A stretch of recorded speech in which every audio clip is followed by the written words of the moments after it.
Kirstin Beardsley is the Chief Network Services Officer for Food Banks Canada. She has devoted the last 6 years of her career to supporting a network of provincial associations, affiliate food banks, and food agencies that work at the community level to relieve hunger. And no more than ever is her role needed with the onset of COVID-19. Welcome to the show, Kirstin. Thank you for having me. I wish we were having you here under better circumstances. I can't imagine the stress the food banks must be under right now. It's unprecedented times and we're all feeling it, but the food banks are really at the front of serving the communities during times that are incredibly difficult. They've done an incredible job. They're adapting daily to the realities. But we know through our global connections to food banks around the world and in countries where they've been dealing with COVID-19 for a while, that this new reality we're all living in is making the plight of people who are experiencing it's a challenging time because the food bankers are really doing a lot of work to make sure that they keep communities fed. So tell me what the last week was like, because it must have been a massive, relatively unexpected onslaught of people in need.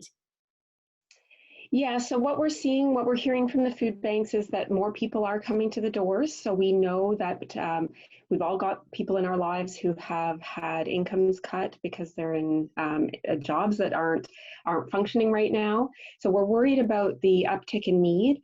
We're also worried about food stores. So food banks are looking now, some of them have, between 7 and 10 days worth of supply on their shelves. And they're stressed about replenishing that, just as we all go to the grocery store and see things, there are things that are missing. Food banks are worried about that. We've seen the reduction of food donations. In some markets, it's down 50%. So food banks are really feeling the stress. And then on top of that, one of the things that some people don't think about is that food banks are powered by volunteers. Mm-hmm. And right now, a lot of those volunteers are people in their golden years, retired folks who are being advised and rightfully not to congregate. We've also got corporate groups that come together to help sort food. And so food banks are really feeling the pinch. They're worried about food stores. They know more people are going to need their services, at least in that gap before the government support start flowing into people's bank accounts. And they're seeing drastic reductions in the people they have available to them to support the need. So these are critical times for food banks, and they're adapting and they're responding, but it is a really challenging situation on the ground. Okay, so let's talk first about then donations, because it's not like now we can load up our car with cans and drop them off at the food bank. So what is the best way that we can help? I'm assuming that is just straight cash donations that we can do online? Absolutely. So we're encouraging Canadians to go to their local food bank and give online. Food Banks Canada has launched a bold campaign, a $150 million campaign, which you can donate to at foodbankscanada.ca. We believe that the food banks are going to need our support as Canadians now more than ever. And so all of that funding will be going out to the food bank system so that they can purchase food, so that they can maintain staffing levels, and they can adapt their services and their distribution in light of COVID-19 and make sure they're keeping people as safe as possible. Okay, and so let's talk about a little bit about the volunteer aspect of it then, because as you said, a lot of your volunteers are seniors and now they are unable to help.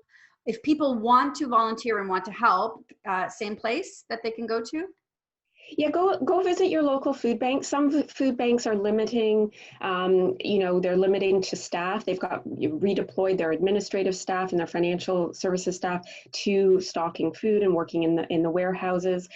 Some food banks are asking for volunteers, but those volunteers will have to go through a little bit extra training in terms of safe food handling and hygiene practices.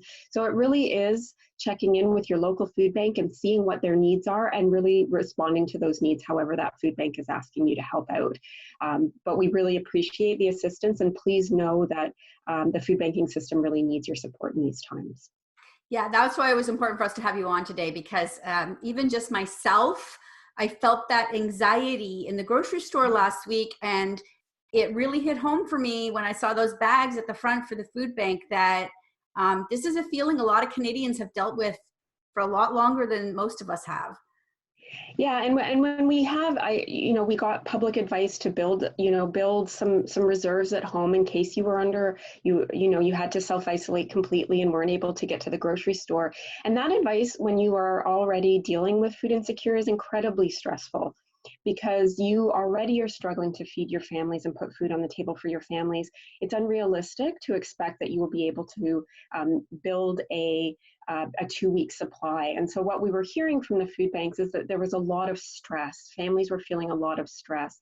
And so what food banks did in response was they upped the amount of food. A lot of food banks are giving out more food, both because people need the stores at home, but also that means they have to come into the food bank less. So we're limiting contact. So they're giving out more food, and they're giving out, they're packaging it differently so that people can just easily come to the food bank, grab a box of food, and then get home and know that they are taking care of their families during this time. But yeah, the stress is pretty high for families who are feeling food insecure right now.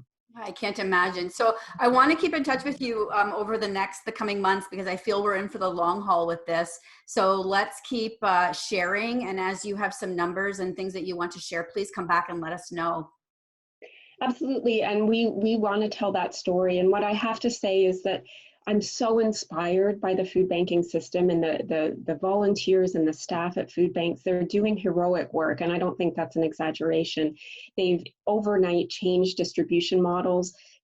Some food banks are doing drive-by distribution, so you pull up, pop your trunk, and the food goes in your trunk. Or they're doing distribution by conveyor belt. They've really quickly adapted, responding to public health advice, and they're getting food to the people in need. And I really encourage everyone to go to their local food bank's website or go to foodbankscanada.ca and do what you can. Right now, that's the best thing, is to give funds. But over time, I think I agree with you. This is an evolving story, and we'll continue to see food banks stepping up and supporting communities. Amazing. Well, please convey my thanks to food banks everywhere. They're doing an amazing job, and we're very, very grateful to have you all working so hard for us. Thank you so much. Thanks for having us. Okay. Bye, Kirstin. Take care.